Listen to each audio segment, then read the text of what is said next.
start that a couple minutes before 2. Good? Okay. Hello everyone, it is 2:02 and I'd like to call the meeting to order. We have all of council is in the council chamber today, along with our CAO, Deepak Joshi, and our communication manager, Brett Paskra. With that, I will ask for a resolution for the adoption of the agenda, please. Resolve, the agenda for the meeting be adopted as circulated with the noted additions. Confirmation of minutes, Committee of the Whole, September 21st, 2021. And new other business, 6.4, CPAC realignment, CPAC realignments, and 6.5, LNTS proposed tower. Okay, can I move it, Councillor Boulanger has a question. Are you going to move the resolution? Yeah, I will. I just want to know if I can add something to the in-camera agenda. Okay, and we will get to that. Okay. So yeah. Okay, so moved by Councillor Boulanger, seconded by Councillor Bazarowicz. Any other additions or adjustments to the agenda? Go ahead, Rob. Sorry, I should have known. That's okay. Just I wanted to see if Mr. Administrator can update us on our COVID-19 mandates. Yeah, I think he has COVID-19 on It's there. already on the agenda. Good. Yeah, yeah. Anything else? Go ahead, Councillor Bazarowicz. Just a brief discussion about the flooding crossing if possible. Okay. Did you want that in camera then, or no? Doesn't have to be. Okay, so we could add it into new and other. Right. Go ahead, Councillor Strang. Can we have an update on the woody waste program also, if there is one, or maybe not? Maybe Councillor Spicer may have something on that because he's been sitting on that one, right? The woody waste one? Yeah, except I didn't get invited to last meeting, so I think Greg attended, wasn't it? I think Greg attended. Okay, so we'll see what. If not this one, maybe next one. Yeah, we'll see what we can find out. Sure. Anything Thank you. else? I have a mover, I have a seconder. If there is nothing else, I'll call the question. All those in favor? Opposed? And that is carried.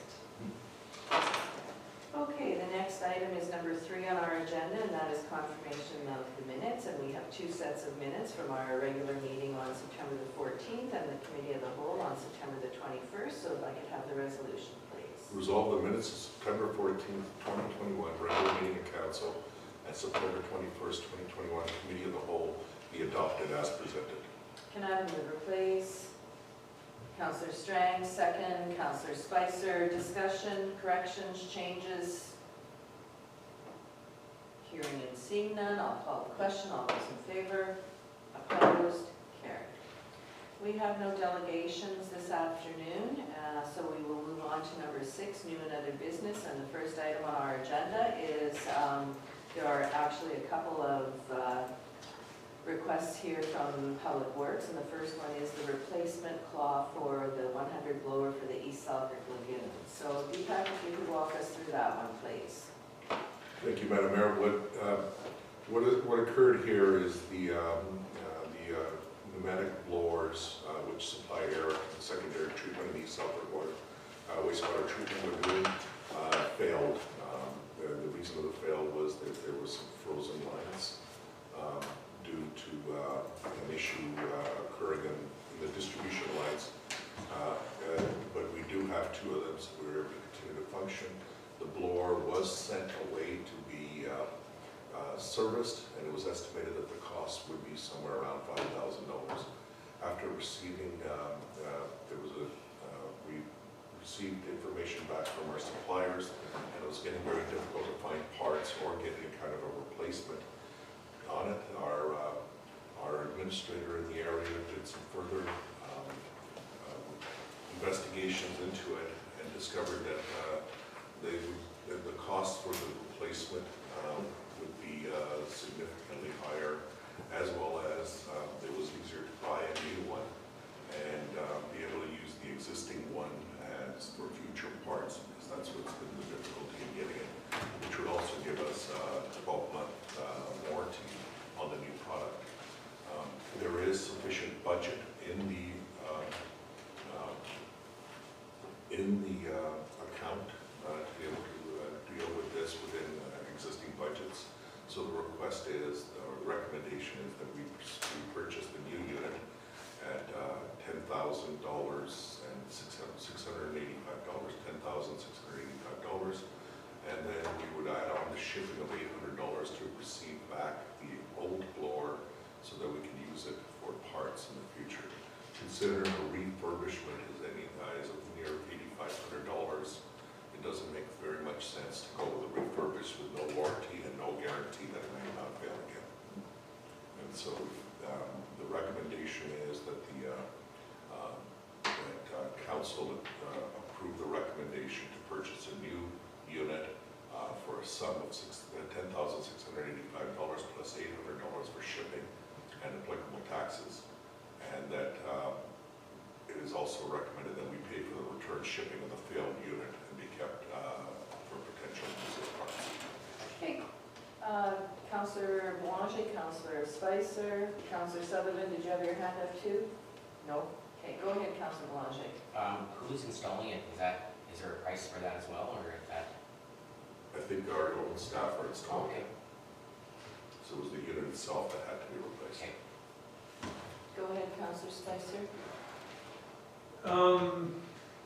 Is the challenge with parts due to COVID, or is this It's an older unit that they don't really build anymore? It's an older unit, and it could be possibly COVID. Basically, our supplier was saying that it was getting difficult, and then parts are going up everywhere. And I think part of that is possibly the COVID related with increases in various areas. I'm not sure whether it's directly related with this or not. Go ahead. Do we know how old this is? Approximately? Good question, Councillor. I can get that for you. I do not know the It's date. probably at least 7 years old since they Yeah. opened. Yeah, since the Since building the- opened. Go ahead, Councillor Bazarowicz. Do you know how many of these units takes to run that system? Two. Two. So then this One is as a fail-safe for the other. compatible with the other apparatus? Okay, cool. Anybody else have anything? But that's not the part that goes, right? Of course not. Anybody? So, Go ahead. do you think that maybe we should have that other one rebuilt as well? The And other one's we should- working and it's fine. just a drop in? The other one is working fine. They did locate the source of the problem, and that's what caused the unit to freeze, and so the frozen line. So they've been able to fix that and have developed also a maintenance plan to be able to continue to monitor. So, And I think at this point, just the one unit is the right way to go. next question then? Go ahead. Obviously, this didn't happen like in the last couple of weeks. So have we been running on one unit since like last winter? It's probably a redundant system. Exactly. Yeah. So they've been monitoring it, which helped them to then use that as a way of developing a maintenance plan. Okay, thanks. Okay, anybody else have anything? Go ahead, Councillor Spicer. No, it's just my question from before would be more related to, in the future, I guess we're going to have to look for another option if it's going to be that hard to get parts, if it's not COVID related. That's kind of what I was getting. Thank you. Okay. Go That's a ahead. good point. Do Go have ahead, a Councillor Sutherland. question now, so that the unit that is no good, are we just gonna scrap it, or would we not spend some money on that and repair it so you've got a standby? No? I know, yeah, that's why you have two of them, I get it. But is it not worth it to repair that one?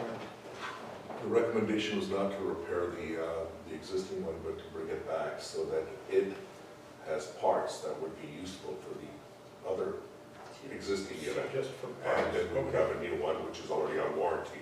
So we Okay. would have parts, so in case of any failure, we do have the parts available Is it just for to parts? use it. Okay, I just wanted to clarify that, okay, thanks.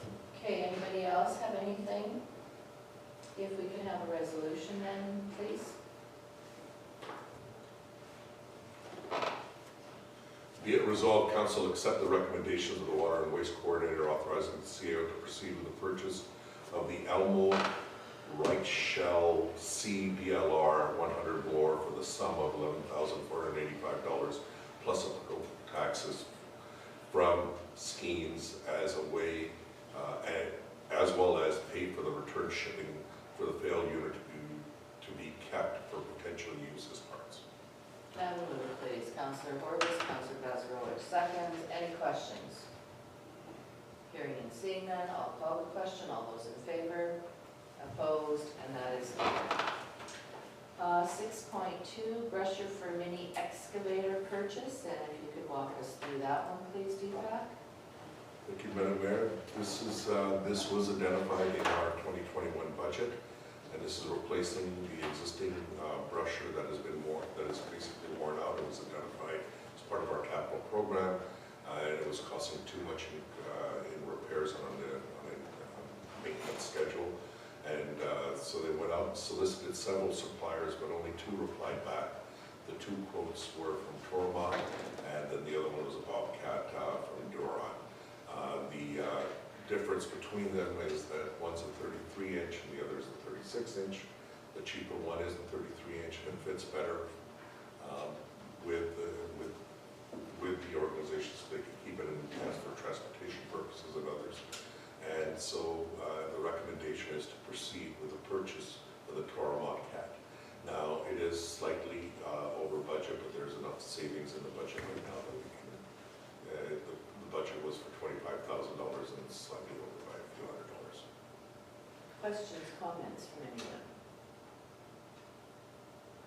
Doesn't appear to be, so I'll ask for the resolution, please. Be it resolved, Council accept the recommendation of the Public Works Coordinator authorizing the CAO to authorize the Public Works Manager to award a brusher coat from Toromont for a cost of $25,232.74, taxes included except GST, which is rebated. Can I have a mover, please? Councillor Sutherland, second. Councillor Boulanger, discussion. Hearing and seeing none, I'll call the question. All those in favor? Opposed? And that is carried. So the next item on our agenda is 6.3, which is a motor grader purchase. So this was also in the 2021 budget, and this is one of our significant purchases for the replacement of our grader, and to also do a trade-in for that particular grader. And so we solicited for 3 quotes, and only 2 were received. And the 2 received both include a 7-year warranty, powertrain warranty, and this was identified as part of the tender, but it was also, there were other options, such as 5 years, something else. They could certainly put that forward as part of the bid process.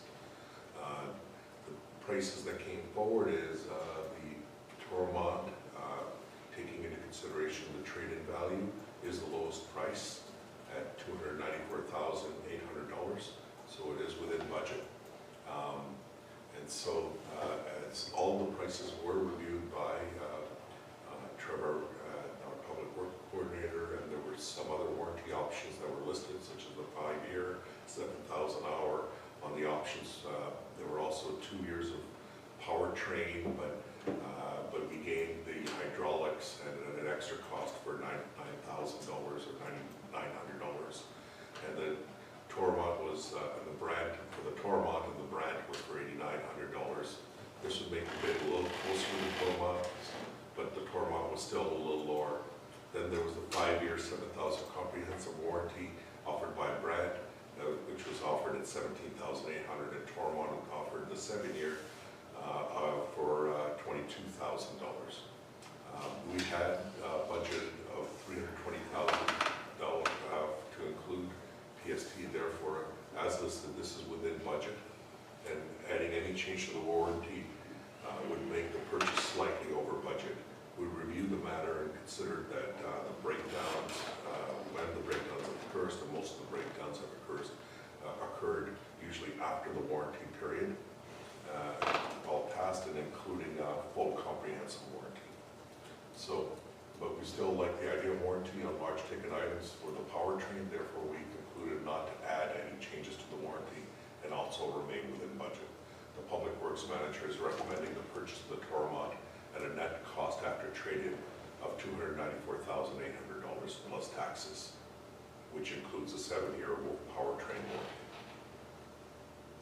Okay, questions, comments? Go ahead, Councillor Strang. Just a refresher, what is our circulation of like replacing the graders? Is it every 4 years? Every 7? 7 years? Okay. Okay, thank you. This one looks like it's 9. It's a 2012, right? Correct. So if they extend it too, that if They it's. extended it, they, I thought this depends one on was used. Yeah, it was used when we bought used it. when we bought it. So that's why it's still in the 7. Oh, okay. Thanks, Dave. Okay, anybody else, any questions or comments? Kind of a trivial one, do they deliver those, or do we go pick it up with, get a guy and drive it back? Want to go for a ride, eh, Rob? Once you drive it home, Well, I don't know about that, I guess that would be something that, you know, I would think that most of the time they deliver it. they do. Yeah, but I also know that in past, we have had an opportunity to have a kind of a photo with all of council when a new piece of equipment that big comes in, so entirely up to all of us sitting around the table, but for now, we'll ask for the resolution and we'll see where it goes.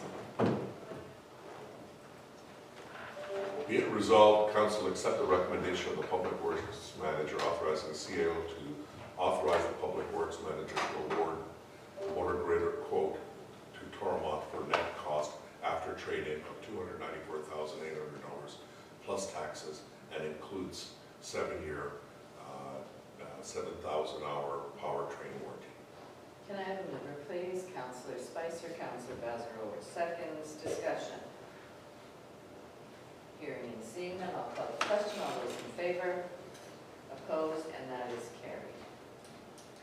Okay, 6.4 on our agenda is some information that's been kind of out there for quite some time, and we finally made some headway with CPAC, so I'm going to let Deepak walk us through that one, please. So, Madam Mayor, what this is, it's going back to 2009 when it was identified that there was a commitment of council to do some work along Blooming Lane. And part of the issue was there were 2 encroachments on public roads on, it was at that time identified that they were on the CPAC's properties on roll numbers, one on Sherwood Street, roll number 660-800, and then another one on roll number 660-700 on Learning Lane. This has resulted in a caveat being registered against those rolls by a cottage owner to protect their access and access as well as excessive insurance, extra insurance premiums have been levied on CPAC for liability insurance for both of those land parcels due to a public road being utilized on those.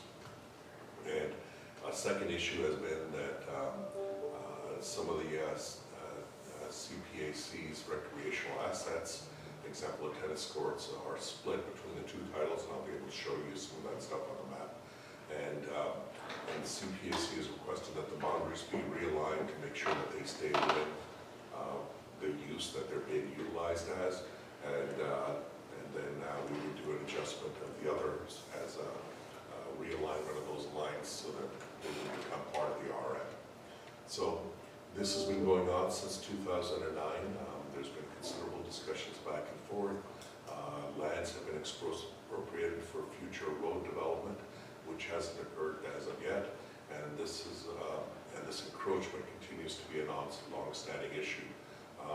For the past 5 years, CPAC has been assessed additional annual insurance, somewhere around $750 for liability risks, as well as on these 2 encroachments, which totaled to $3,750. In 2016, CPAC also applied for a rezoning of those 2 parcels to designate them completely as seasonal residential designation. And that was due to residents' concerns that the bylaw did not proceed. These are, as mentioned multiple times, that these are long-standing issues, and our economic development officer has been working with them where we've been able to negotiate an opportunity to be able to acquire that and not necessarily have to do the work on those roads and be able to do it. What we're looking at is that we would buy those two parcels of land. It's approximately 0.7 acres, and then we would then be able to have legal access, and there wouldn't be any concerns of a public road on private lands. And we would also look at putting forward the applications through Red River Planning for the subdivision application and so forth, and take on some of those costs that are minimal. It's mainly a realignment of the lot lines as opposed to doing subdivisions. They would have also liked to have done a second lot split, and it's being recommended that that be done later, and it be deferred and be done by them as part of this. In discussions with them, we've come to a settlement of $15,000, a lump sum payment that would cover their costs as well as costs of some of the expenses they've incurred, as well as the cost of the land and the motivation factor that the RM would like to get this resolved. This is a considerably cheaper solution than rebuilding the entire road, and we are recommending that we proceed with this. Okay, I think DPAC does have a map, but with what he has explained to us here, are there any questions at this point?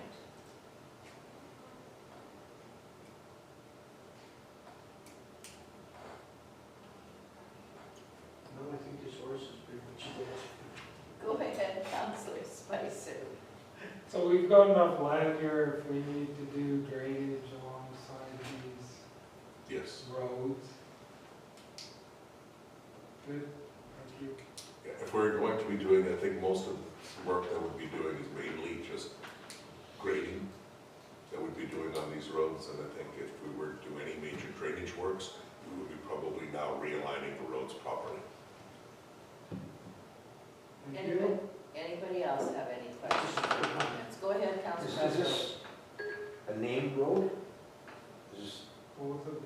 Louis, isn't it? Yes, one is Looning and one was Sherwood. It's just that we're changing, so it's swinging the name staying, or is it? No, the names, it's always been an existing road. It Okay. just happened to be on their property for whatever. Yeah, it was so maybe originally there were built. just cow paths or lanes or whatever.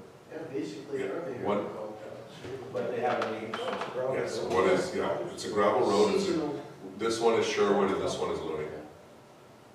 Yeah, I think Sherwood is probably a higher standard than Loon. Yeah, Yes. yeah, it is. It's just nice to get this settled. That's right, that's right. So, and, you know, hopefully CPAC will be satisfied. I mean, they can't come forward with the proposal, so, and all of us sitting around this table know that we've been working at this since we got elected and even before that, and it says in the letter that it goes back to 2009, so, They've been more than reasonable or patient with us. Yeah. Oh, good. yeah. So if there are no other questions, I will ask for a resolution, please.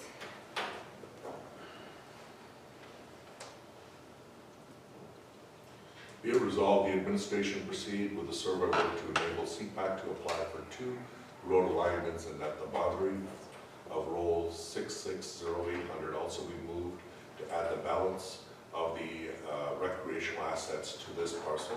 The portion added to roll 6600800 be rezoned SR in accordance with its use. And further resolved that the Army St. Clements will cover the cost of survey application costs, title, registration, caveat removal costs, in addition to a lump sum payment of $15,000 be made to CPAC.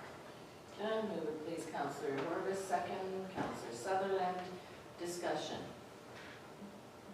Okay, I do have a question, because I have no problem with it, but do they have to have a subdivision or something to add the balance of the recreational assets to one parcel from the other one? They shouldn't, and let me just bring that up for you, Okay. Madam Mayor, on the map. So if you take a look here, this is the the property. Right, And then this is the zoning, and the intent here is that it would just go up slightly, so it's like a boundary adjustment, okay, and then that part belongs together. So there's been some discussions with the Red River planning. Looks like it would probably be just a boundary adjustment, but if there's anything additional, it'll just be part of the application. okay. Okay, anybody else have anything? I have a mover, I have a seconder, I'll call the question, all those in favor, opposed, and that is carried. So, there, here's a better map. That's okay, that's okay. It was more, if there was gonna be additional costs, if it had to be subdivided to have that line moved, so. Yeah, those should be just regular, just boundary adjustments, boundary line adjustments. Okay, so 6.5 on our agenda is Bell MTS, the proposed tower, and notice of public consultation. And we do have that, if you have any comments that you want to add to that. No, as you know, this falls under the federal regulations. They notify the RM as a courtesy, and then we can always apply if there were some significant concerns on the part of the RM side of it. But I am aware that there is a property owner that is concerned and did receive the notice, but wasn't able to voice their concerns in time. I've suggested that they contact LMTS, and it's a federal matter as to that they run the program and they decide on the level of consultation and the process that's needed. Okay, any questions? Go ahead, Scott. Shouldn't we be putting in a notice saying these should be put on municipal property only? I don't think we can impose that on them. We did, when I was contacted by a representative of one of the property owners, I did inform them that the RM was working very hard to see if we could put it on RM property and have the least amount of impact to any property owners.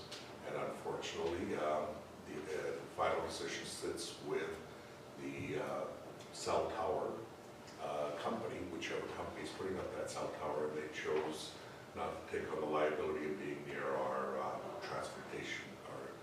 transfer station site. Go ahead, Councillor And Basra. what is the threat there that they don't want to go there? Like I had some calls on this too, so. What was the reason that they didn't want to go there? Because it was previously there was a landfill site, and there was some, the site was identified as somewhat brownfield. They wanted some level of assurance that this would not be an impact on the structure itself. So we gave them a letter of assurance. We gave them they also wanted us to take on a level of liability, which we were willing to take on because we were very confident what the site was used for wouldn't be an issue. And at the end of the day, their legal didn't feel that was enough. They just felt nervous about having any kind of a liability associated with it, and they prefer to be on basically greenfield. And Go ahead. did you get a legal letter, or a letter from a lawyer in opposition to this? Yesterday or today? Not that I'm aware of, I might have, but again, there is very little I can do. The representative, I know that there's been some contact with our economic development officer. There's been contact, we've suggested them to contact Red River Planning as part of the process that they're following. But at the end of the day, this is a federal matter, even if for Red River Planning, there's very little Yeah, involved in the I process. told them, like they said that it spoke to Gary, and I said to talk to you, and they said they had contact with you, and that their lawyer was going to draft up something that would be forwarded. So I was just wondering if it was here in the record. I haven't seen the email, but I haven't looked at my emails for today. I haven't seen an email that, or a letter specifically yet. Not saying that it hasn't been sent. Anybody else have anything? Go ahead, Councillor Strang. Is there a specific address that I'm sort of missing here? It just says 4 kilometers southeast. Is there a specific address? There's a or specific where roll located? number, and this one is next door to, which is immediately north, so immediately south of 4624 Raleigh. So I can bring that up on the map for you. 4624.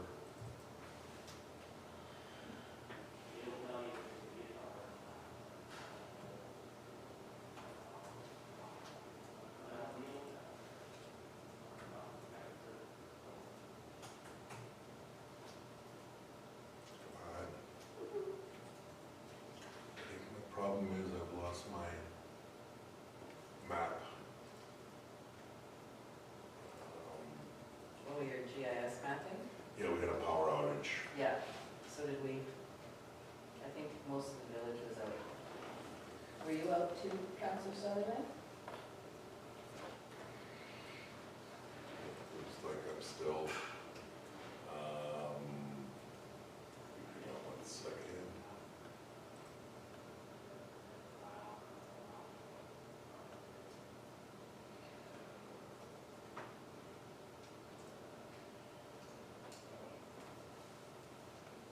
It's going up north of the transfer station, right?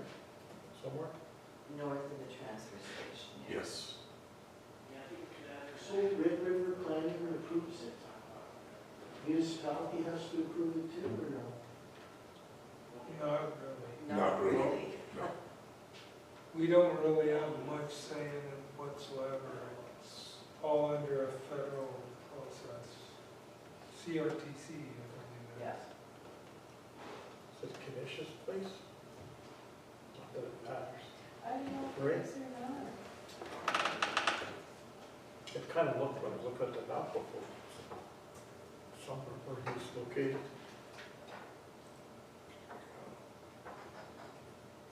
Could be, maybe. So I think this is the property right here. That's what we put on.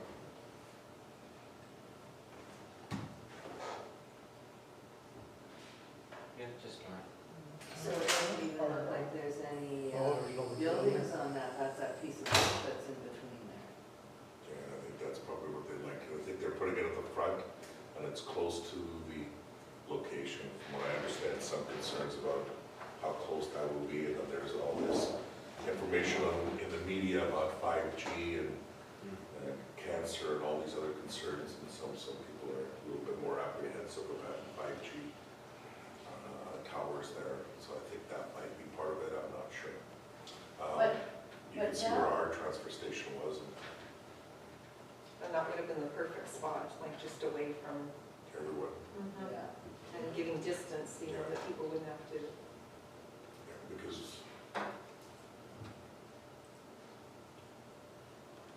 Well, maybe we'll get enough comments on That's that. a transfer. oh, sorry, there's the Yeah. transfer station. But I guess I'm looking at it now. I don't know whose property that is that they're proposing to put it on. Or is it this one here? I think, No, no, it is that one, yeah. This one.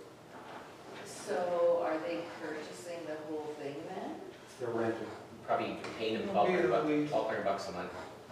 Well, the only reason I ask that is because it doesn't look like there's anything developed on that property unless it's at the other end. I think, So are they hooping these people that they can't develop that land if they wanted to? I think I don't think that bush is there anymore. I think that's all mowed down. And I think they just bring the stuff in, because it's commercial lot, or Industrial. industrial, pardon me. Can you just pull that map down a little bit? I'm just looking at the other end, there. It's like there's a residence at the other end. Yeah, The other okay, day, looks like something. yeah, yeah. They're getting 1,200 a month. See that? That's, yeah. That may have been the one that got built up that we were dealing with last couple of years ago, when they wrecked the road, and they built the property up to about 6 feet. That's Blue Note or whatever it was called. Well, I And guess, then they put in a house. well, it looks as if that, now that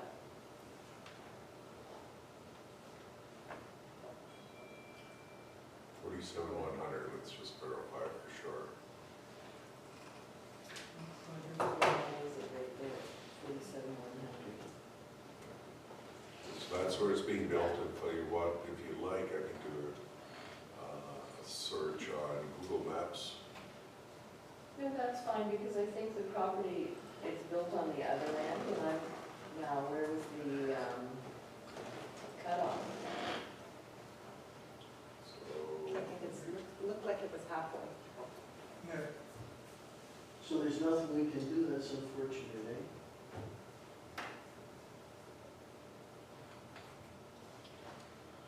you know, outside of something very specific that we can highlight as an issue with it, you know, I know that there's been sometimes pushback, usually not at the municipal level, like from residents or from something like an authority.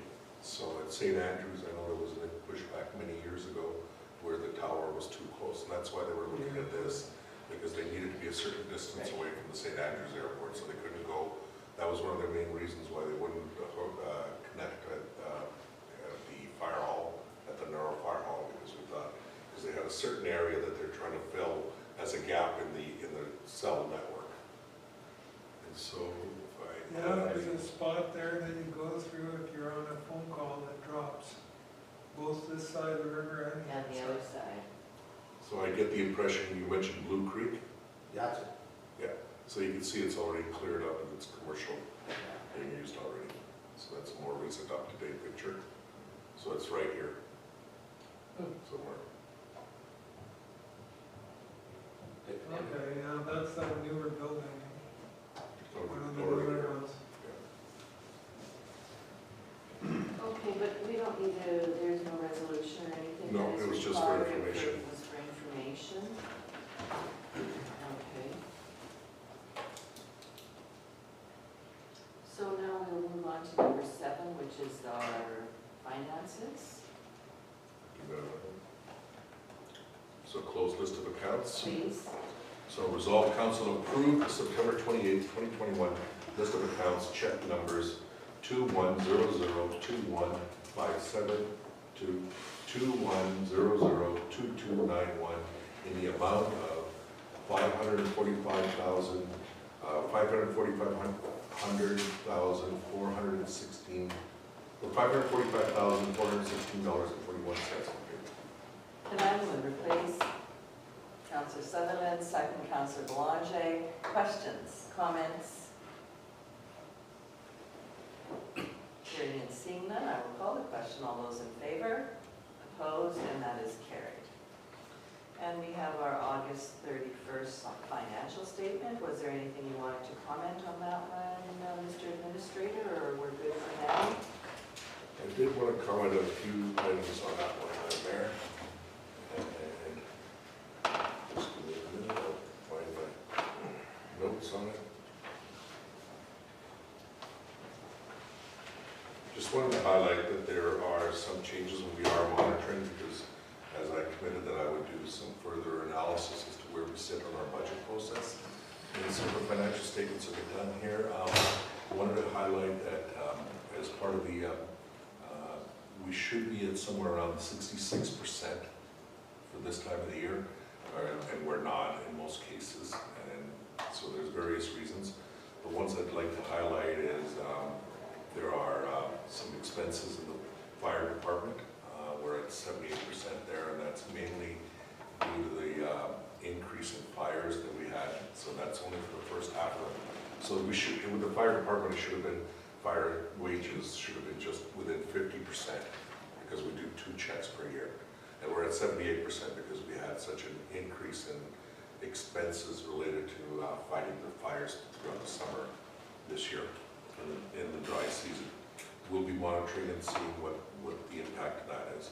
The other has been some emergency repairs that have occurred, and then we'll be looking at dealing with those emergency repairs.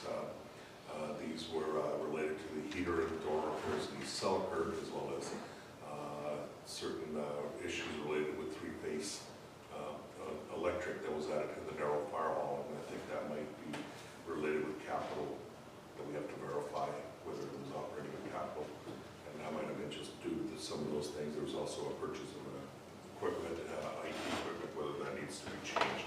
So these are where the GL entries have been done, and then we'll be looking at adjusting that as necessary. The other one I wanted to highlight is that we are verifying our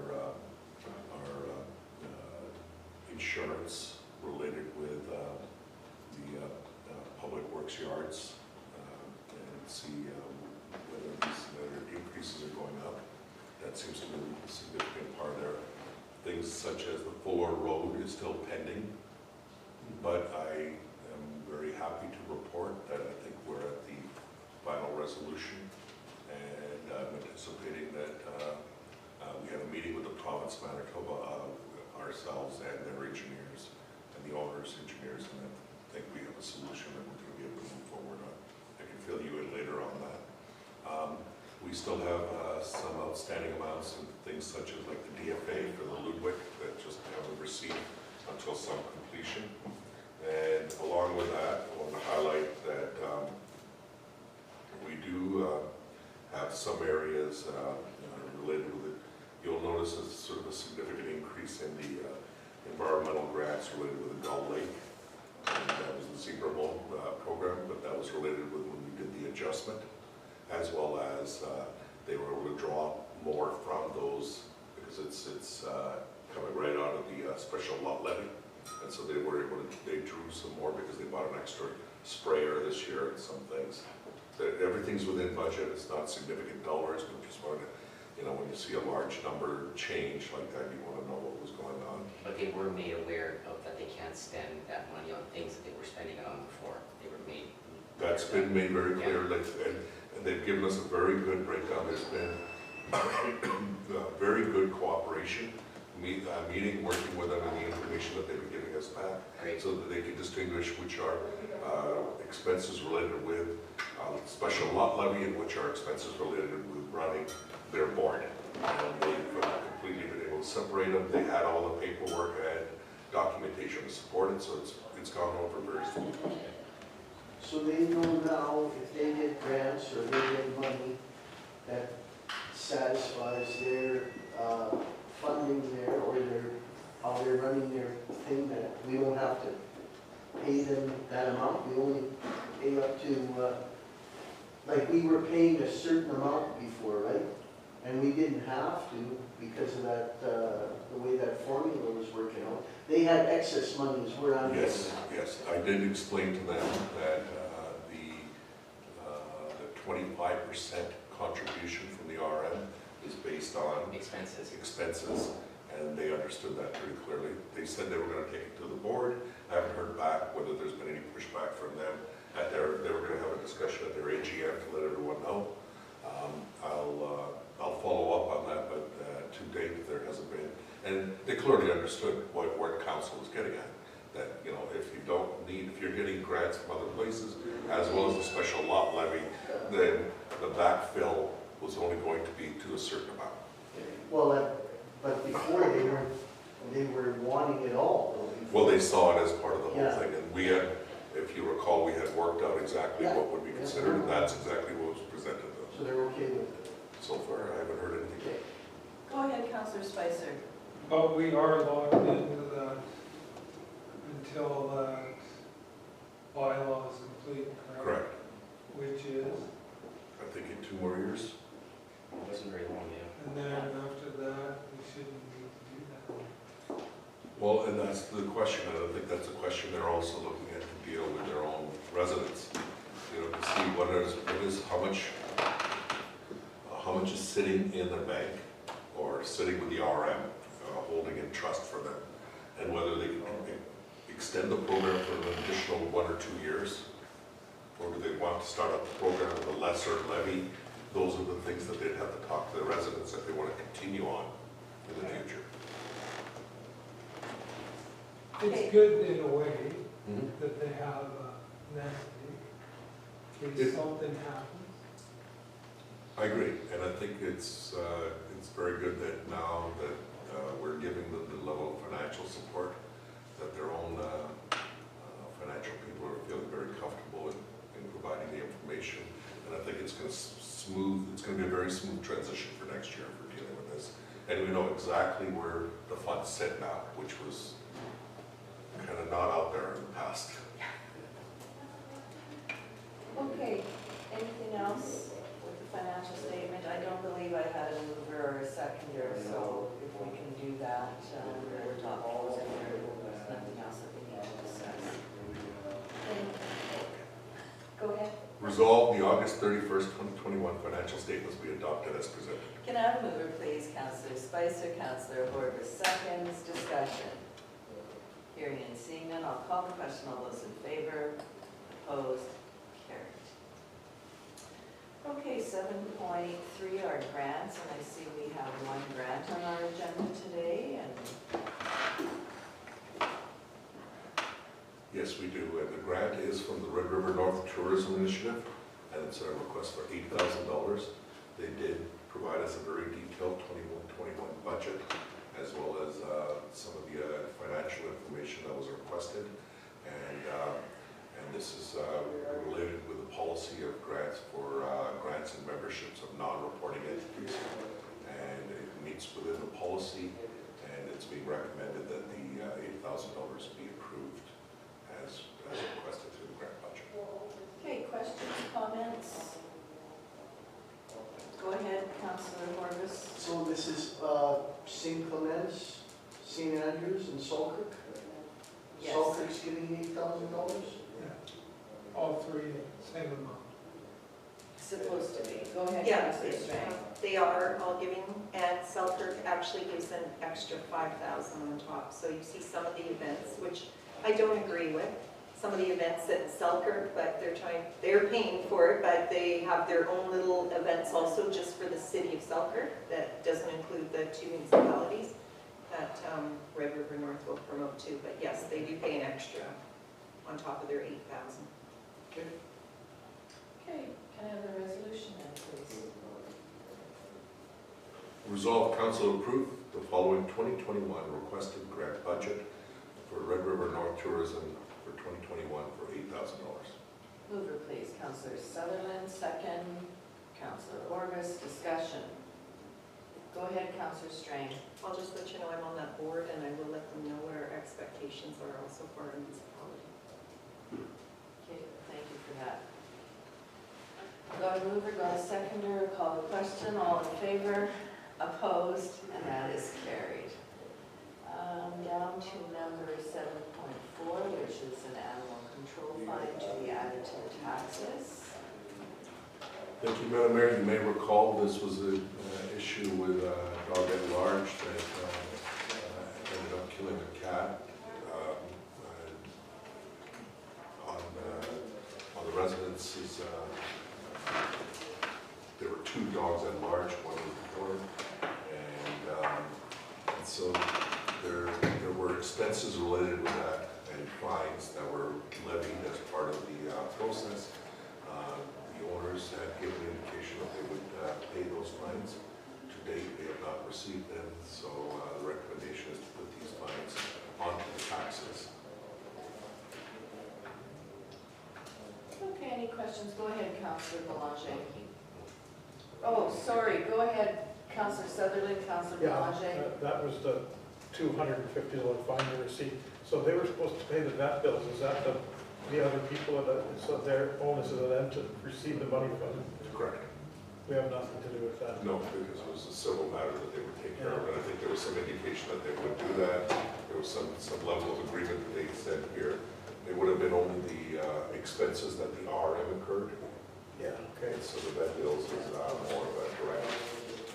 I'm just wondering if they paid their fine, I'm wondering if they paid their vet bills. I'm not sure. Yeah. Go ahead, The Councillor. only way to know that would be to have bylaw reach out and ask if that occurred, not that we can do anything, but it just as interest of Yeah. council. Yeah. I mean, it doesn't surprise me they didn't pay them. Do they get a letter from Tyler saying that it will be put on their taxes so they're aware of that? Yes. Yes. Okay, thank you. Yeah. Anybody else, anything else?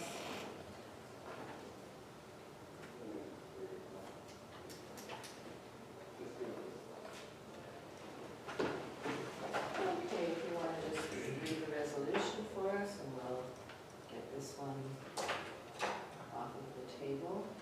Whereas on June 23rd, 2021, a violation order under the rural municipality of St. Clements Animal Control Bylaw number 6 of 2020 was issued to Amy Kaltenberger of 79024 St. Peter's Road, which requires the person to pay the municipality a fine of $250 with 30 days following receipt of the violation notice.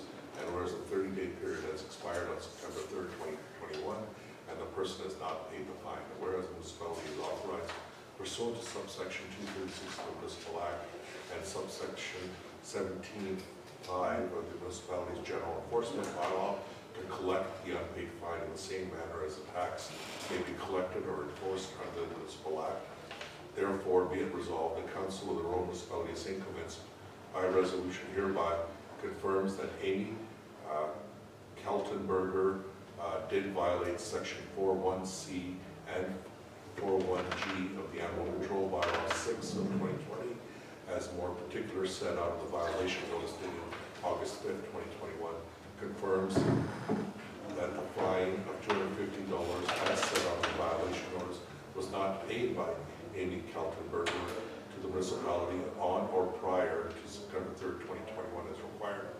Confirms that subsection 17(5) of the municipality's general enforcement bylaw authorizes the municipality to collect the unpaid fine in the same manner as tax may be collected or enforced under the Municipal Act. And finally, directs the Chief Administrative Officer to add the amount of the unpaid fine to property tax bill for properties located at 79024 St. Peter's Road, of which Amy Kaltenberger is the registered owner. Can we please, Councillor Spicer, second, Councillor Boulanger, discussion. Hearing and seeing none, I'll call the question. All those in favor, opposed, and that is carried. Okay, we are down to number 8 on our agendas, which is bylaws, and we have our indemnity bylaw.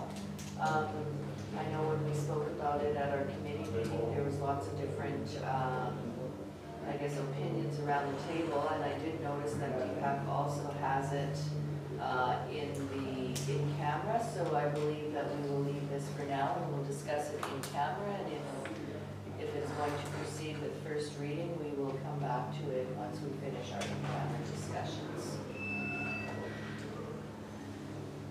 With that then, I'm going to go to communications for information. And Deepak, is there anything that you wanted to bring to council's attention other than, I know one of them would be the Skynet filling at Breezy Point, but is there anything else? No, I think that was the more specific one, was Okay. the building at Breezy Point, mainly because they will be simulating, it is on the other side of the river in the arm of St. Andrews, but they will be generating a significant amount of smoke for creation of what you would call a forest fire, to make it look like a forest fire, similar to what all occurred at Breezy Point. And so they just wanted to make sure we were notified. We'll certainly put this on our socials website as well, just to let people know that do not panic, it's not a real fire. We weren't calling 911. Okay, anything else under the communications for information? There's really not a whole heck of a lot there. Go ahead, Councillor Spicer. So for residents that don't have a computer or internet access, how would we alert them of this situation with smoke? The Like should SkyMed we be- themselves are sending out flyers, or giving out flyers to Okay. the surrounding property owners, but smoke can be seen from such a large distance sometimes. That's, Like I'm wondering, like, I'm not sure if we want to do a connect notice on it. Like, would that be something to do? could be something we could do. I would caution against using these types of events for connect notices, because you want people to pay attention to your connect notices, the number of calls Well- begins to, And I'm hesitating, you can tell. yes. But then, if we have a certain section of our residents that don't know about it, then you're gonna get 911 calls, right? So, it's just something to think about. I'm not saying do it, it's It's just the best way to get the word out. I think if the company's sending out notices to people nearby, that's the important ones that are gonna be calling. Right. Yeah. I don't know, It's a good point. it's your call. Okay, thank you. So, and it's for a new CBC TV series, so we're not sure what that's gonna be.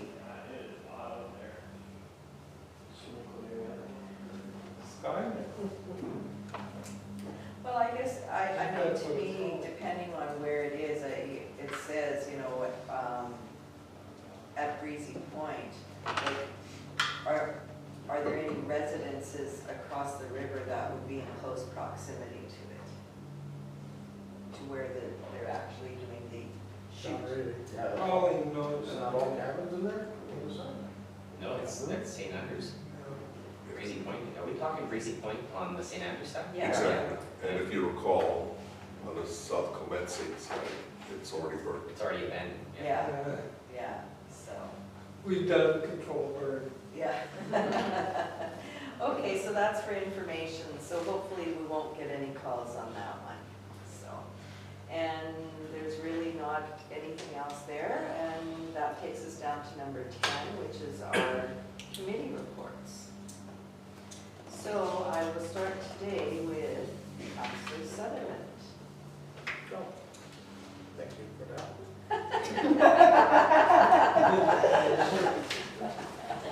Okay, September 15th,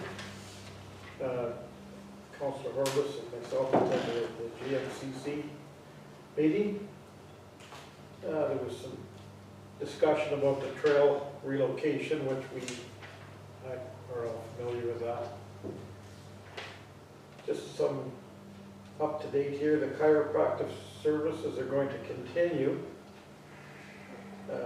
Fridays from 2 to 6, and the massage therapy Saturdays year-round will also continue. Laura Tootlees has resigned as director, one of the directors. So we'll be probably maybe looking for somebody else on the board. Again, the trailer park, there's 27 people on the waiting list. So everything's full, booked up again for, Excellent. yeah, That's really good. 27 on the waiting list, you know, so. Susan applied for a program, it's called, I'd never heard of it, but Healthy Hiring Program. So for up to 4 employees there, they could get half of their wages paid, up to $5,000 per person. She applied, like she's forever looking for, you know, so I'll let you know in the future if that does come through. And again, we spoke about the washroom, the door to Oh, yes, to the outside. the outside, and Susan showed Dave and I exactly, you know, the way it would work. So that's ongoing too. Does that look good to you? Pardon me? You guys, does that look good? Is that Yeah, I don't know, I could just, it's not that much, I can see why it's not that much money, it's not as if, but I think it would work. I mean, there's always naysayers, like, about what's gonna happen, there's, some people are gonna go at night and vandalism, but it's not going to be open 24 hours a day, that was never the intent, you know, so. We'll see what happens, I guess, and we discussed at the meeting, if they find out it's not working out, that people go in there and make a mess of well, then they'll just discontinue it and scrap that idea. If in 2 years' time they say it's not working, but can't say we never tried, and that was when that GMC was put up there, that was to provide a public washroom. So we'll see where it goes. It's not a whole pile of money. We spoke about it, you know, so it's, So when you would come in from the outside, where would you come into the building? we had our meetings prior to COVID, when you were still there, the room, Right, that door that you came in there, yeah, you come in that door, and then there's like a closet that'll go straight through there. okay. Yeah, And you come into the main Yeah, to the main part, hallway. and they're gonna put up like a cage or partitioned off, everything yeah. here and one over there, and then you just come there and come around and you go to the ends or the lead. Yeah, Yeah, so it's not actually, you don't actually have to make a new door right. to the outside. The door, there's an Makes sense. existing door there, just you have to make a corridor.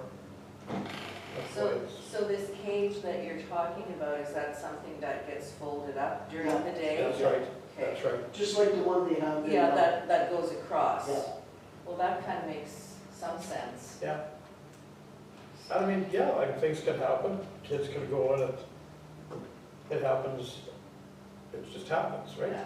Yeah, Let's they- just see if it, that's their biggest concern. yeah, and it's Yeah. not a 24-hour thing. Somebody's up 4 o'clock in the morning driving around Grand Prairie, shouldn't be, And I've got one more Otherwise, question, you're then up I'll to go no to, good. Sorry. that's okay, Counselor Spicer and Counselor Boulanger. I guess the other question that I would have is, now it's gonna become part of GMCC to maintain and look after, so. That's right. Is the GMCC staff gonna go in there and clean it? That, Go ahead. that was directed to us, like, now there's gonna be, Who's gonna pay for it? and The cost. I guess that'll just be part of their budget. Well, I mean, they gotta clean the washrooms anyway. That's right, but there will be a little added cost, I guess, but it shouldn't be a whole pile, Yeah. so. Okay. Okay, go ahead, Counselor Spicer. Well, back in history, there's been a few of these endeavors that have taken place, and what you're talking about happens. The way we handled it, and I don't know, right or wrong, it seemed to clean it up was, when we had an incident, just put out a few notices saying, if you still want to have a public washroom, you better respect it. And that really stopped it. Okay, I was kind of surprised, to be honest. I thought, how do you, but I guess the people kind of police themselves, right? Like, if they want the service, they'll make sure that, yeah. people don't abuse it. Go ahead, Counselor Boulanger. 2 questions.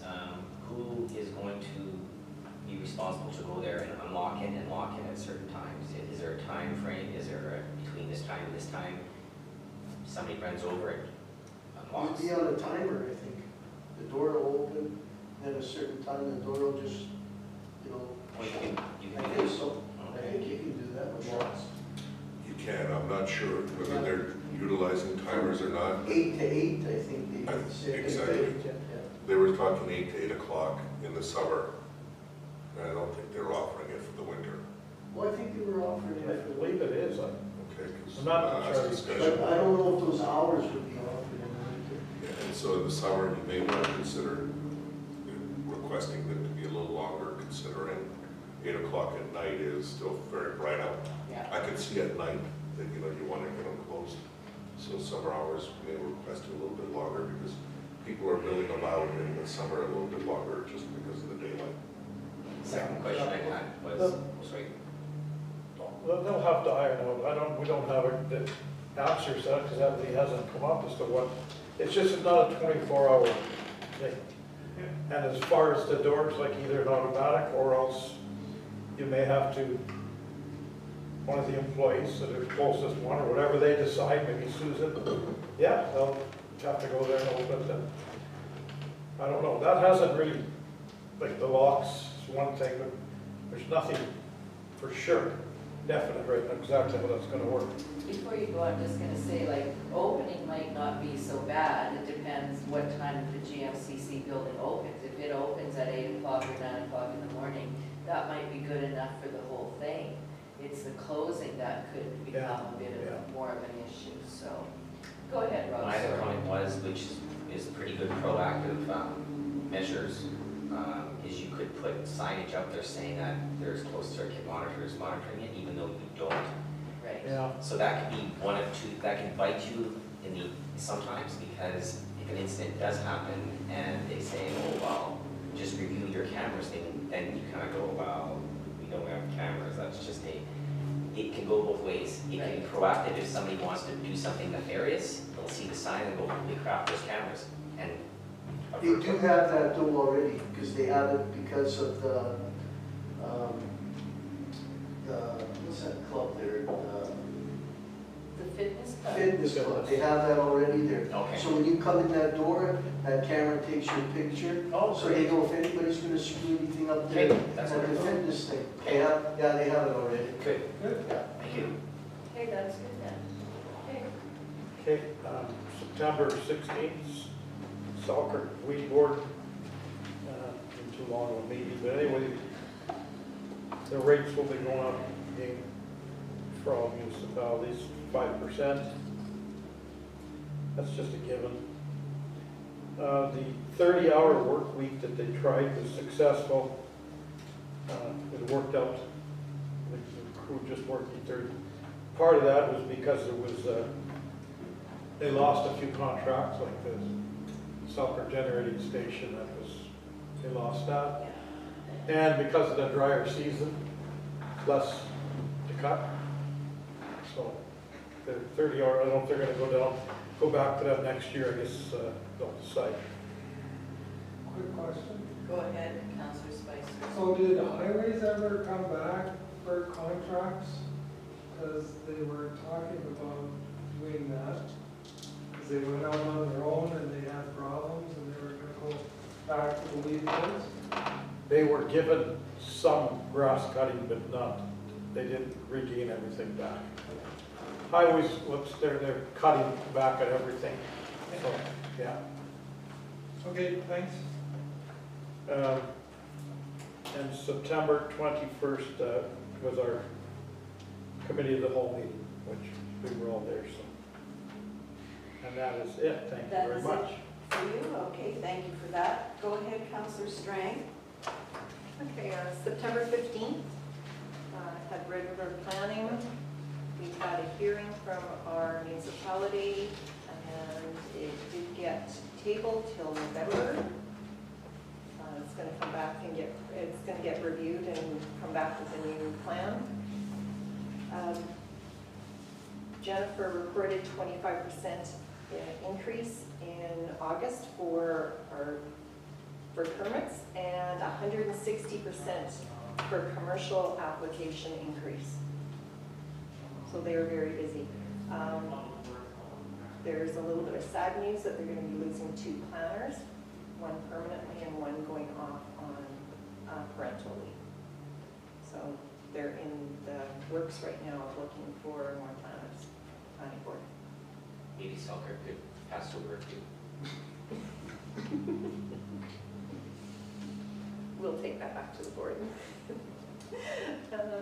September 16th, had Red River North Tourism, and that's when we went over what was going to be happening for the Red River Paddle Challenge. They were looking for gifts for the paddlers. It ended up there was 150 paddlers registered. We did donate a bunch of gifts here through our municipality, and it was appreciated through Red River North. They did have a booth set up. Actually, I'll report on that when I get to Red River Paddle Challenge. But anyways, they wanted some gifts, and one of the other things that Red River North would like us to look at is what we would like as a council for the wine draw. So last year they did it for Captain Kennedy's house. So now the funds are going to come to St. Clement's. So they said us as a council, they would like us to discuss. So one of the things they threw out at us is St. Jude's. Do they need something done? Our mural that we're going to get done over here, do you want the monies to go? So they would just like it something for tourism. So they said for us to discuss that and to get back to them. And the wine draws will be starting actually very shortly because it's actually for holiday alley. Last year was a bit of a rush because they weren't even for sure if they were having holiday alley. So when you say that, Councillor Strang, I guess I'm thinking that we should be discussing who we would like the money to go to sooner rather than later. Like we Yes. can't delay it too long. Right, because they would like to print the tickets up and Right. everything of wherever the donation, but they said to think of something of a tourism. Okay, well, maybe we can talk about it in camera even a little later. Yeah. So, September 22nd, had an on-site meeting with Brenna. We had a rec meeting at South St. Clement's Park. She went over just different things of some of the grasses, the problems that they've had. One nice thing is that native grass, native seed, it will be with our RM for the planting there till 2023. So they're going to be replanting in the fall. They've already had erosion, they've had to redo things, so we had to walk around there. A lot easier than just doing Zoom all the time that you can relate to. The playground's installed there, and she's also getting a fitness circuit. It's going to be around on the grounds too, through the track, so, and all the signage is getting ready to go up. Selkirk Weed Board is also involved in with all the native grasses too, so that was interesting to hear. September 23rd, I went to an RCMP meeting. Well, I wasn't as prepared as I thought I'd have to do a big speech thing that the other mayors did. I sent regrets from our mayor, but didn't introduce myself after I was sitting there thinking of everything.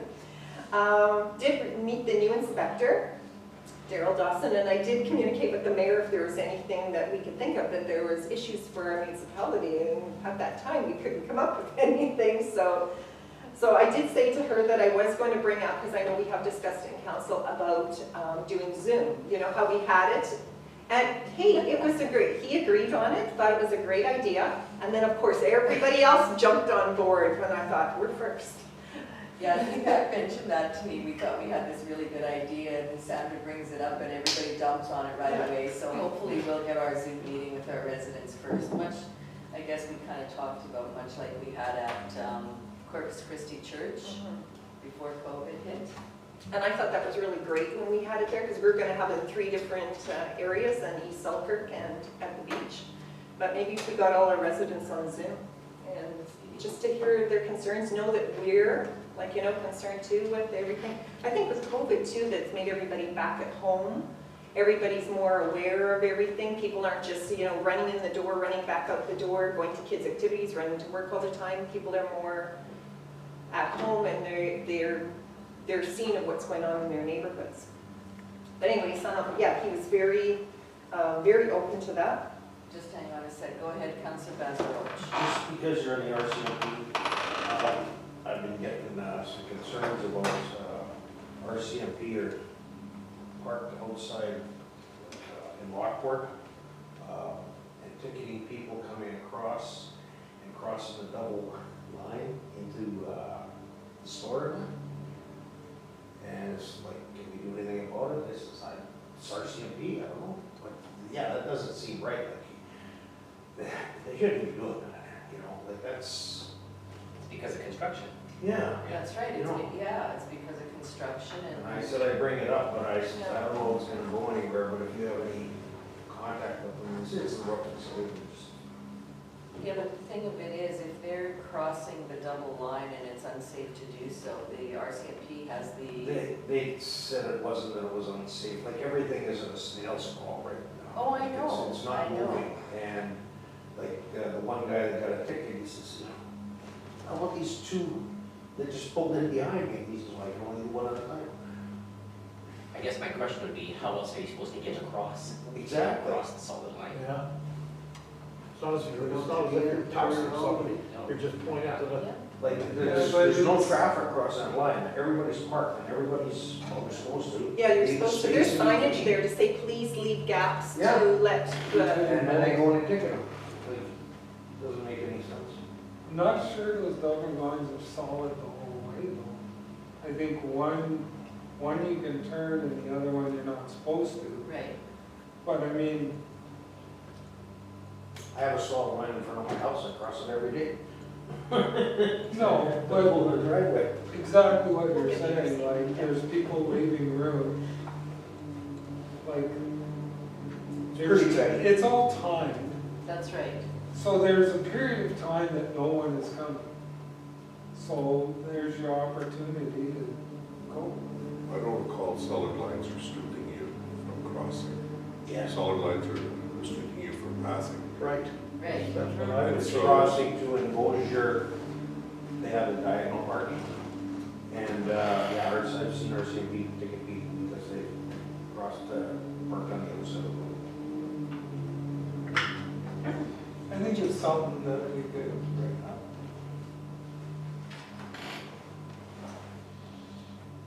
Yeah, I'm not sure when another meeting is scheduled for, but, yeah. Inspector Darrell Dawson did say he would come in front of council, that we could have him for a delegation. He said he would like to meet more Well, there of we go. everyone. I've been in contact with Inspector Dawkins already. He was very quick to responding after the meeting. He'd like to set up a meeting with me and start doing some plans. And I'd suggested that we could set up a meeting with maybe some members of council. Is So, your question can come up there. and so we could, there are some other ideas I have that I want to discuss with Inspector Dawkins, but they are in camera, so I can bring those up. Okay. I wrote it down, Dawson. Dawkins. The other thing that the other two mayors brought up was community safety, which I said that was one of our number one things for our residents too.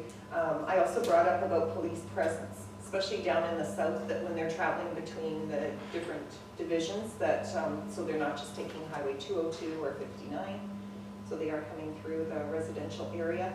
I also did bring up to them about our floodway that we do have with the trails on them, and so many people using them with COVID that that there is hunting going on there, and I'm sure they're getting calls on that. And he did say yes, they are.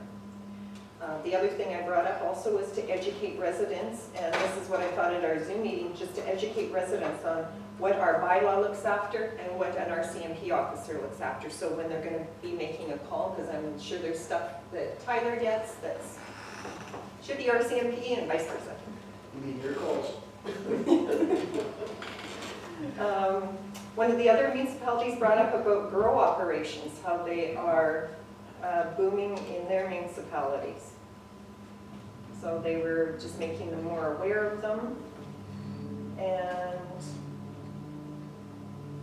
Deepak did bring up about ATVs also at the farmers' fields. That was one of the other. And I think East St. Paul also had that issue also. Other than that, and the Selkirk Detachment is thinking of renaming themselves also to the Red River North Detachment, because Selkirk now is getting labeled just like East St. Paul was, because it was the East St. Paul Detachment. Now Selkirk is getting labeled with everything that's going on in Selkirk, even though that it isn't, but their detachment is the Selkirk. Like big bucks. Yeah. But anyways, they're just, they are discussing it right now, so. Other than that, then I went on the Saturday, we had the Red River Paddle Challenge that ended in our municipality. There were 150 paddlers. Next year, this is one of the things that Red River, we give $250 or $300, we give, I think, three to the Red River Paddle Challenge. And it's to be a sponsor. I was asking them, what is it that when we put that money out, what are they spending the money on? And I suggested to them that you go to these other ones, whether it's a lot of these runs, the river run too, they have a massage. You saw some of those people coming off, and they're exhausted coming off of this, and they're making the time, and some of them are like almost 4 hours that they've been on there. Some of them are in kayaks, some of them are paddle boards that they've been standing the whole time coming down there. They're going 45 kilometers down the river. They start at St. Vital Park. So anyways, that was one of the things that we said, well, maybe we wouldn't give that money to that next year, but I said I would take it back to council, and maybe we would set up with our tent sponsoring RM St. Clements, and maybe having a massage therapist or reflexology or somebody who would come from our area and do it, and we would give them the money instead. So I don't know, I just thought, I said I'll throw it out there. Offer a 5 or 6 minute Yeah, adjustment or whatever. yeah. Well, and I know that we have at least one massage therapist that lives in our municipality. Okay, that's great that we can, Yeah. Go ahead, Glenn. Question for Sandra. Has there been a backup plan considered, because that river can be like glass, or it can be totally crazy, there's no way a paddleboard would go down there if the water's rough, you know what I mean? yeah, no, there's a gentleman named Brad Friesen. He looks after the Red River Paddle Challenge, and that would be a good question to ask him with the issues. And actually, I'll bring it to Marilyn, that she goes on behalf of everybody through Red River North Tourism, and she was really close. Don't mean to throw Yeah, no, anything it's, wrench into it, but Yeah. that's something to consider. I don't think last year we had any stand-up paddler, people standing up for the whole time. It was either, we had 2 dragon boats come in, kayaks, canoers. A lot of people from Nelson House came down. We had people from the USA that came across the border. And we had Alberta, Saskatchewan, and Ontario were out. So it's turning into, and they said every year, Red River North Tourism usually gives them they do a gift bag up for everybody. They've done it in the past 2 years. This year, all of a sudden, they were floored by how many people. It's usually around, I think one year was 68, then it turned up to 90, and then now this year they capped it off at 150. Wow. So, Yeah, not just restricting it to the ones that are standing up, but there's some days that, well, you No. Yeah, you look, wouldn't want to go anywhere near there. if you got a couple of days of wind, Yeah. good strong wind, it's amazing what. it was pretty windy down goes by there on with too. the river. We did use our new flags. Yeah. You'll see pictures, they were very nice. Everybody seemed that I saw coming in, I mean, they were sore and tired, but nobody complained about, the length or anything. And of course, they had all their snacks and everything for when they came out of onto the shore. They had all their snacks and everything there, so. Gorgeous day too. I thought it was a really good event. I had never gone before, and I ended up going for a couple hours, and I thought it was cool. It was really neat to see all these people come in, and of course, everybody's on the shore cheering for them, and there's all kinds of people milling around, whether they have somebody that's in the race or just there to see what the heck's going on. It was pretty interesting. Lots of people from our municipality just came out to be spectators and to cheer people on. Yeah, I had people call asking me what was going on. Yeah. And one thing is, And you should have been there. I was out of town, I just got back a couple hours and ago. Wayne, I know, provided each participant with food and drink, and then also that he gave Marilyn from Red River North, he wasn't around this weekend, but he gave her the keys to the gate. So, and it's great access that they can bring their units down there, load their boats back up and take it back up. So works out to be a really good facility. One thing I did suggest to them is through Red River North, I said maybe that's something we can do as fundraising through all our RMs, or maybe through Red River North, to have signs on the river of what municipality you're going in, so it's a transportation way that a lot of people use the river up and down. So when you are in West St. Paul, East St. Paul, St. Clement, St. Andrews, that people know what municipality. So they thought that was a great idea, so anyways, that's it. That's it for you? Okay, Councilor Boulanger. Just the September 21st COM meeting Okay. that we attended, and just to update council, the trail, our new trail in East Selkirk here, it's all roughed in. The nature trail is done, and the limestone portion is all cut. So he's just working on it now to sort of trim it and get it all lined up and fixed up, and it's kind of So where does it take off to the north end? Like, do you have to go on the trail, the original trail? Original to get trail. That one? Yeah, Okay. there's 2 parts. You can go in on the east side or the west side of the trail. It makes a loop. Okay. Yeah. Just curious. Yeah. When it's done, I'll let you know, and it would be nice to do a bit of an ad in the journal, or not the journal, the record, to let people know in our area that there's a new trail, and that we encourage them to go explore it. Many may not want to go because of all the bears and everything else that are kicking around, So I've so. seen you have lots of deer, no bears. Lots of deer, no Yeah. bears, okay. Go ahead, Sandra. I've already heard from Selkirk administration that that's what they do. They walk across the bridge and they go walk through the trails already. But they said, yeah, we've already been using. We Oh. already go over there. Great. So I'm like, okay. Okay, Councillor Spicer. September 21st, committee of the whole, that's all I've got. That's all you got today too. Councillor Vazerovich. Just an echo over here. Councillor Horvis. Well, I went to the GMCC meeting with Dave, but he explained everything thoroughly, so. The COW meeting was a great report by Public Works, all the work they were doing, and update us all, even though Greg wasn't here. And then on this past Saturday, I went to the Grand Marais Community Club there for their fall supper. There was a lot of people there. Everybody they had 2 stations set up to check for double backs. Really? Yeah, they had Kiwanis there from Winnipeg helping in that. It was well done. Yeah, very nice. They had booze there too. Yeah, Yeah. that's, Well, the I double heard, backs, yeah, I heard they were having booze because everybody has to be double vaxxed, and that's kind of the route now, so we'll be talking probably a little bit about that in camera, so. On my report, I'm gonna just kind of really shortcut it here. Excuse 'Cause- me, I think Councilor Strand. Oh, go ahead, I was just Councillor. gonna I'm ask you, sorry. you have these groups, are they social distanced yet too? Like, I don't know, is that the thing, or no, everybody, wasn't since you're so- double yeah, back, you you're have- checked, you're okay? 10 people at a table, you could sit right beside each other. Okay. whatever. But you have to have your mask on if you were walking Yeah, around. if you got up, if you went anywhere, you had to put Same your as- mask. And they announced that too, Yeah, right there. Oh, yeah. Tim announced that, he was pulling that. okay. That lady was there too, that one that's the accountant from the GMCC. The accountant or the project manager? Leanne or Sue? I don't know her name. The The accountant, short hair, the one who does the books. that's Leanne. Leanne Malthouse. Leanne? Yeah. Okay, I guess the 15th, I had a in-person John Q board meeting. I did not go in person, I ended up doing Zoom.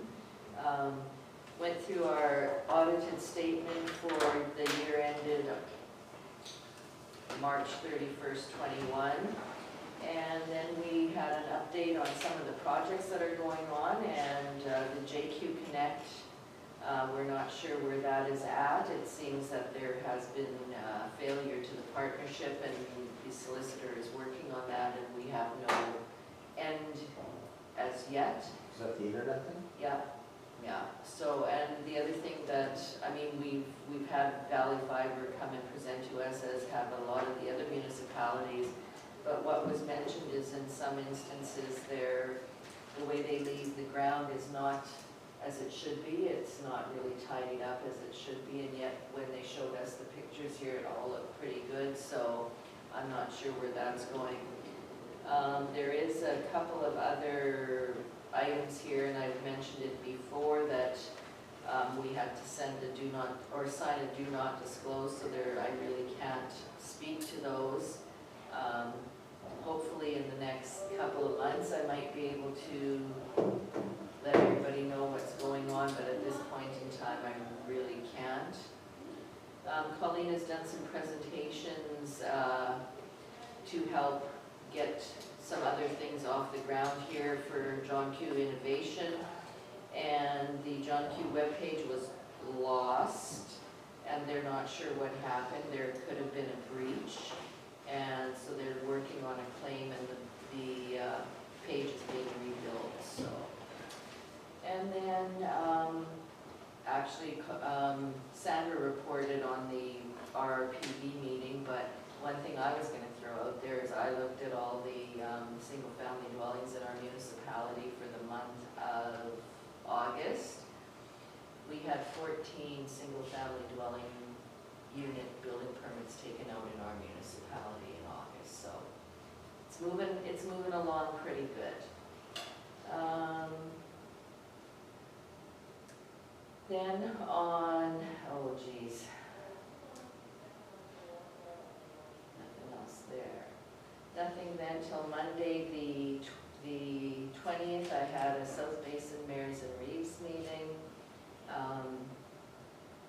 Jennifer reported on the green team and the 4 students that we had working for the green team this year, and there are a number of blogs for Lake Friendly and a number of posts. 17 blogs were done and 9 podcasts and videos, and some of the money that to support that came from SEER.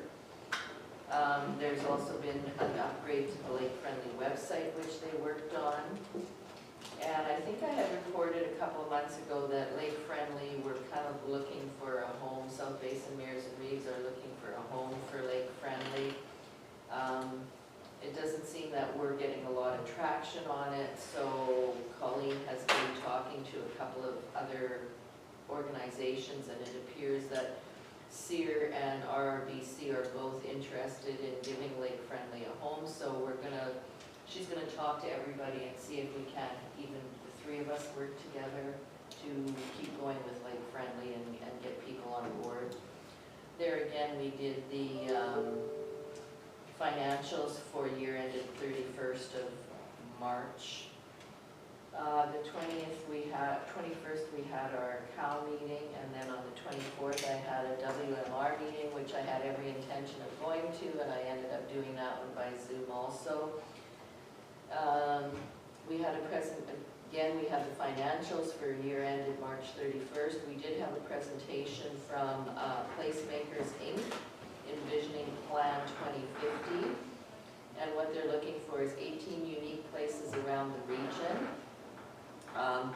They know that, the municipalities are not all really supportive of some of parts of Plan 2050, but what they're going to be doing is they're working with the WMR, and they're also working with the provincial working group to see what can be done. And I guess the big thing with Plan 2050 is the lot sizes, and that's what they're getting feedback on. So then Natalie reported on the municipal natural asset inventory, what they've been up to. Ryan updated on the new WMR website. There's a new platform. It was launched in June, and everybody should go and have a look at it because there's lots of good information on there now.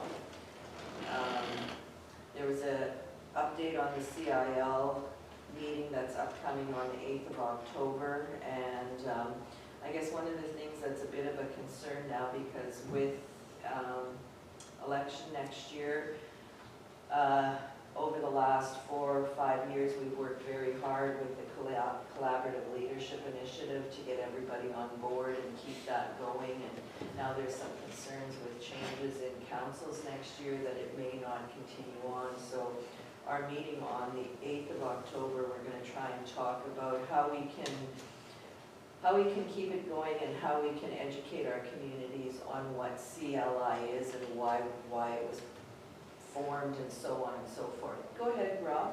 Perhaps what you could do is simply just say to the group or the organization, for those of us who are fortunate to get reelected, let's continue spreading, let's continue it. And Right. if some aren't and some are, the ones that are should continue it forward, right? That's right, You that's think, right, yeah, and I would hope, because, we've done a lot of good work with the collaborative leadership. The Center for Indigenous Relations has provided funding for different things, and our meeting on the 8th is at Pine Ridge Hollow, and it's pretty much for the whole day, so I'm looking forward to going to that. I will definitely go to that one, so. They expanded that place quite a bit. What's that? They've expanded that place quite a bit. Well, I'm sure they've had to. I mean, it's lots of different places have expanded and done different things so that they can accommodate and still, have their events and still accommodate enough people there, so. And on Saturday, before the paddle challenge, I had a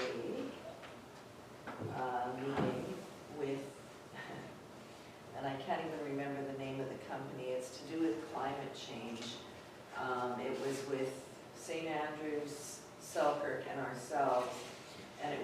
Project Blue World, and what it is, there was a gentleman here from Brazil, and they are wanting to have a conference in Winnipeg to do with climate change in November of 2022.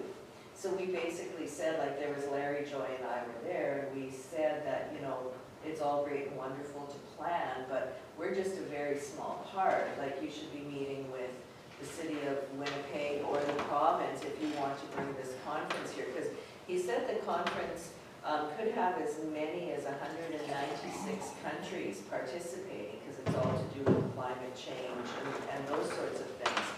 And we kind of said, well, none of us know whether we'll be sitting here next year, so it's kind of hard for us to make any kind of a commitment. So it was a little different, and I guess they did a couple of other things while they were here. I know this gentleman from Brazil is going up to Gimli and doing touring a few different places, and I know the host said that they took them around our municipality that morning when they picked them up. So I'm not sure where that's going to go. He's supposed to be back here not till March of next year, so whatever happens between now and March, I don't know, but we'll just kind of keep an eye on that one. And I think that's all I have. Yeah. Thank you, Madam Mayor. All your papers. I wanted to just first apologize. I would have had the report, but I didn't get a chance to complete the report, so I'll provide a report at the next meeting. My meetings that I did occur to, and I did not update at the last council meeting. The meetings I did attend were I met with Manitoba Water Services Board on managing and dealing with our water treatment plant, as well as had some discussions with them on some of the other items. Also had a meeting with the landmark planning regarding some of the issues related with development agreements and delays and projects and so forth. So I met with the two planners who were looking at doing some things, and some of the challenge they've been facing, as well as we met with Gold Business Solutions for a better system solution, as we're in the middle of replacing, or at the end of the term for our photocopier licensing and for the rental program. So as part of the new one, looking at the photocopy machine and the printers, there's an opportunity to go in with some software with it for better systems that will maybe eliminate the need for a product called Laserfiche that we've been using as our sort of storage or retention, which is hardly being used, to a much more robust software application that can make searching and electronic document imaging a lot better. So we'll see what they come back with, and then I'll report back on that. Also had a meeting with Hans Mustard regarding Road 89, and that went well. Mainly just he had to sign some agreements and address some of his concerns, so I'm making sure this project gets completed. And then had a meeting with the East Selkirk Fire Department. So we identified some issues that are happening there, as well as it looks like our cost for one of the equipment that was identified for this year may be coming in quite a bit higher. And so I said that to hold off, and then we're going to have to take a look at various options before I come back to council. We're looking at another significant increase. Had a meeting with some designers and developers in Winnipeg, and also take a look at coming into the RM, take a look at various properties and see if there's opportunities for development. Meeting with another one also next week, or sorry, this week I think, with a developer to talk about possibilities of maybe doing something on the, I think it's the Fiegel property that we purchased behind the Donald Street. Is it? No. Overdrew. Regarding the Overdrew property, and if there's some opportunities to maybe recoup some of that cash. I did say that I'm more than willing to meet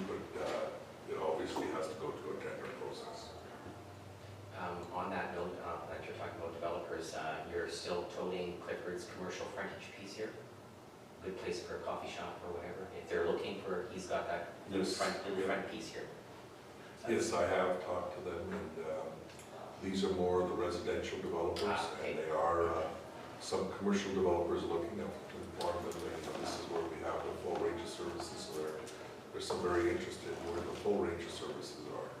I'm trying to get enough interest going in Lockport to see if we can get some development on the north side of Lockport. Okay, Glenn and then Sandra. You saying residential, is that single family or are you looking at Multifamily. Wanted to be able to spread some opportunities as we've decided that we're going to be looking at doing some multifamily RFPs. One for East Selkirk right here on the, and that has just recently been, the survey is just completed, so we should be ready to go out to an RFP very shortly. The other one is the one in Grand Marais. And so there was a little bit of hesitation without the level of services in Grand Marais. And so that's, but this one is of interest. So I said, we'll probably be coming out to an RFP. We'd like to see that you're going to continue to participate. Awesome. Willing to.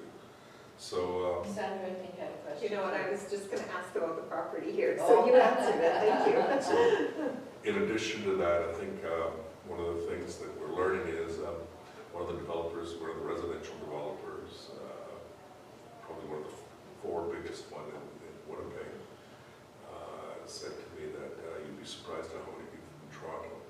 So I was wondering why, with all this infill development that's happening in Winnipeg, what kind of demand there is compared to here to there. And they said you'd be surprised how many people from there are still that are buying property sight unseen. So I know of somebody else. yes. But you did one wrong. The other went the wrong way. The wrong direction, not very smart, I would say. The Go other ahead, was, Councillor Horvis. Oh, were you going to talk about your Zoom with memory? yes. So the next one was a cow meeting that everybody's already talked about. One of the other things that we're looking at taking some notes for the cow meetings, and I'm sure those get also circulated. And I'll be talking a little bit about that later. There was also some internal meetings, as well as we had a meeting with the RCMP for Darrell Dawkins, as was identified, and introduction for our new location. And then beyond that, I had a meeting with our group in business development group in Grand Marais. And unfortunately, there was very poor attendance.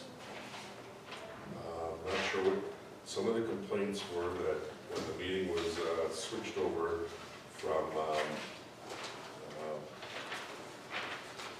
switched over as part of the Zoom. Yeah, that's the There calls I got. there were some people that didn't want to participate, so we said, that's fine. The reason for the Zoom meeting was that we had some concerns about trying to set one up with vaccinated, non-vaccinated.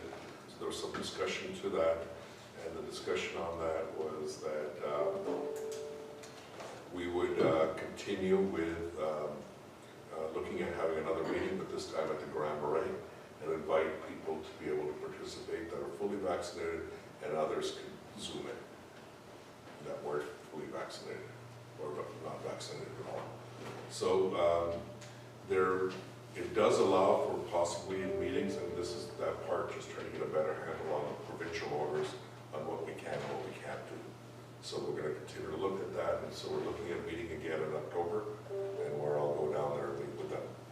Now, we did have one business representative as a property owner, as well as the GMCC, and the GMCC had 3 representatives there, as well as 2 representatives from one of the property owners, and then Gary and myself. So it wasn't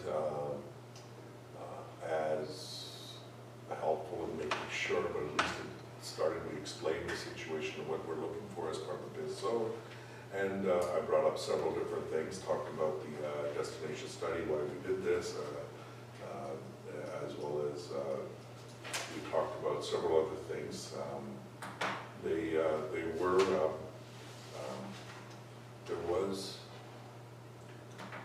some agreement in taking a look at moving forward with the sewer side, you know, as what I've suggested. And of course, there were some comments about maybe taking away business from existing businesses that are already in that sewer business. There was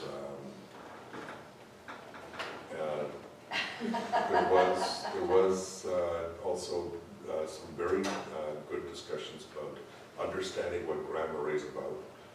Is Grand Marais, like, you know, is it a cottage community or is this residence? And do people need to start identifying? So there was one comment about, you know, what could the RM do considering, look at all the development that's happening on the other side of the lake, and it's not developing like that here. And so I said, I can make it very clear for you if you like, it's the other side of the lake has full services. I said, I'm not sure how many times I have to say this, but I'll repeat it again. Pipes precede development. Development follows pipes. And that was, so I think there's some interest in looking forward and moving towards that. I think there's some interest towards some of these other things. Susan talked about some of the work that the GMCC is doing and the connection to bathrooms. So bathrooms came up. There was a feeling that one bathroom wasn't enough. Could we not have a porta potty on the other side? And I said, I think that discussion's occurred multiple times with the council. The problem is location and everything. And the comment was, well, you're providing it for fishermen, why aren't you providing it for Grand Marais residents, for people? So there was some of those. We explained the details associated with moving forward with the biz, how it would work, where they could get the funding, how they would need to set up, and stressed about collaboration and cooperation was one of the main things that we talked about. And we said that we would help them in getting the 50% funding, that it's up to 25%, up to $25,000, but each of the two business areas have been identified. That's what council's made the commitment for. If there's a demand on the other ones, council may make a decision to utilize those funds as need be. So time is of the essence. The other discussion, as I recall, was on the,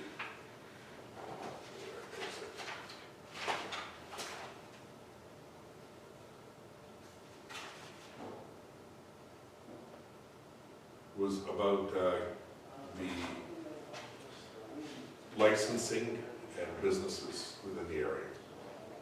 To be able to recognize which are the businesses, how many businesses are there, where, how you can approach some of them.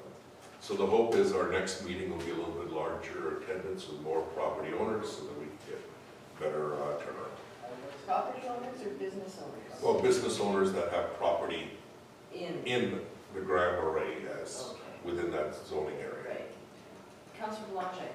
Mr. Administrator, I'm glad you told them, and the way you explained it about development will follow a pipe in the ground. I'm glad you put it that way. And when you talk to them next time, the business owners, tell them how they can actually help us make this become a reality. And that is, they as business owners, we encourage them to draft a letter to the government of Manitoba. And in the letter, they say, we are under the understanding that the Army St. Clements is trying to implement sewer infrastructure within Grand Marais, connecting to the lagoon in the park. We, as the owners of blah, blah, blah, support the municipality in their endeavors. We can do all we want as a local government, but we all know that when the boots march on the ledge, or when people, our citizens, write letters, that even is above and beyond what we do.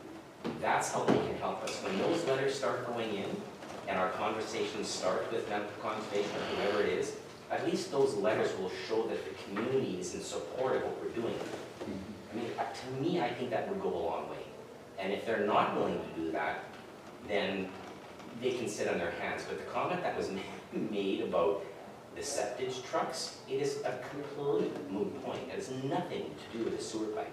Those sewage trucks will still be there pumping tanks. They will not lose business. That is just a typical reply from those folks, just saying.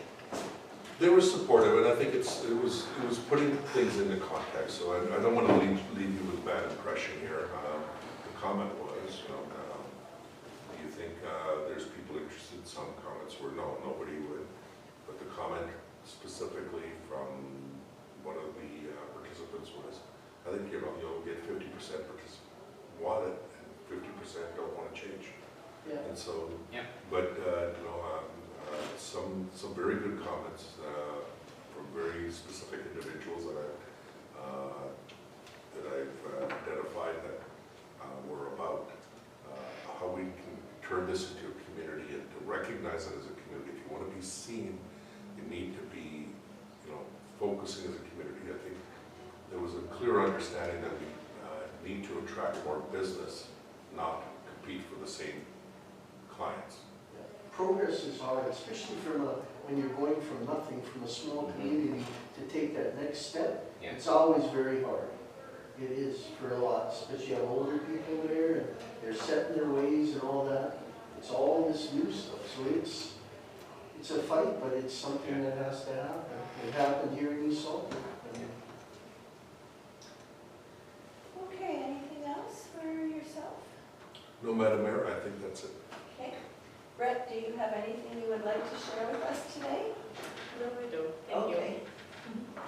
All right, so having said that, we do have our planning items starting at 6 o'clock, so I'm going to suggest that we move in camera. And once we do that, I would like to take a few minute break, so. Can I get a copy now, or can you want us to go on camera now, or? Yeah, we'll go in Okay. camera, then we'll have our break. Okay. Resolution to go on camera, please. Resolved, council to recess the regular meeting and go into in-camera to discuss legal and personnel issues. And further be it resolved that all matters discussed are to remain confidential as per section 83(1)D of the Municipal Act.